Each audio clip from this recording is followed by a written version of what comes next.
বন্ধুরা, যদি ব্ল্যাক বেঙ্গল ছাগলে বাচ্চা দেয় তো ৩টা বাচ্চা, যদি একটা ছাগলে ৩টা বাচ্চা দেয় তাহলে কি প্রবলেম হয়। তো এই যে দেখতেছো ৩টা বাচ্চা দিছে, তো আমাকে পাল্টায় পাল্টায় দুধ খাওয়ায় দিতে লাগতেছে, কারণ এইভাবে যদি আমি ছাইড়ে দিই তাহলে দুধ খাবে না।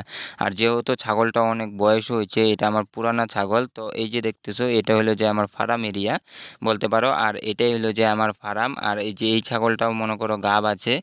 আর এই যে একটা দেখো ছোট বাচ্চা, তো এই বাচ্চাটাও আশা করি অনেক বড় হয়ে গেছে আগের থেকে। তোমরা তো সবাই জানো যে আমার রেডি পাঠা ছিল 2টা, তো 2টার মধ্যে একটা পাঠা নষ্ট হয়ে গেছে আর কি, বাঘে খেয়ে ফেলছিল। আর এখন বর্তমানে একটাই পাঠা আছে। আর এই যে দেখতেছো এটাই হলো যে আমার ফার্ম। আর চারিদিকে বেড়া দেওয়া আছে যাতে কোনো বাইরের জিনিস না আসতে পারে, ঢুকতে পারে। আর এই যে দেখো পাঠা, বারবার ওকে ঠিক করে দেই আর খালি উল্টাপাল্টা করে। তবে হ্যাঁ, আমার ছাগল এইখানেই নাই, ছাগল আরও বাইরে বাইরে বান্ধা আছে, কারণ এইখানের মধ্যে জায়গাটা যেহেতু অনেক ছোট, তাই এখানে সব ছাগল ধরে না। তো এই যে দেখতেছো এটাই সেই বুড়া ছাগলটা যেটাকে আমি দুধ খাওয়াইতেছিলাম বাচ্চাগুলাকে। তো আমি অল্প খাওয়াই দিই, তারপরে যে ওরা নিজের মতো নিজেরাই খায়। আর এই যে দেখতেছো একটা পাঠি, আর এই পাঠিটাই এবার ফার্স্ট বাচ্চা দিয়েছে। তবে ফার্স্ট বাচ্চা দেওয়ার কারণে একটা বাচ্চাই দিছে, আর পাঠিটাও অনেক ছোট, আর তার মধ্যে আর একটা বাচ্চা দিছে।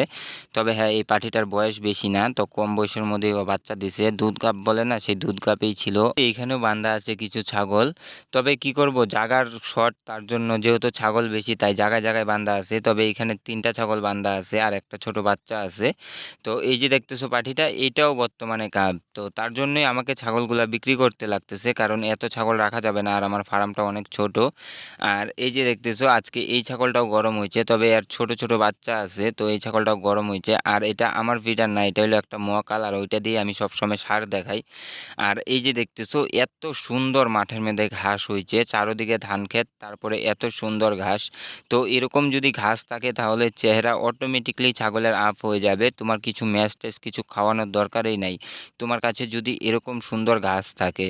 তবে হ্যাঁ, এটা হলো যে জলের ঘাস, আর এটা বৃষ্টি হলেই হয়, আর এরকম ঘাস সবসময় থাকে না, যেহেতু আমি বাগানে পালি। তো বাগানে এইটা হওয়ার পর থেকে, মানে আমার ছাগলের বাচ্চা একটা বাঘে খাওয়ার পর থেকে এখন বর্তমানে বাগানে নিয়ে যাইতেছি না।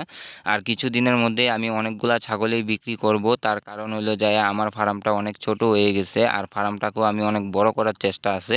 তবে এখন বর্তমানে আর বড় সড়ো করব না, আপাতত কিছু ছাগল বিক্রি করব।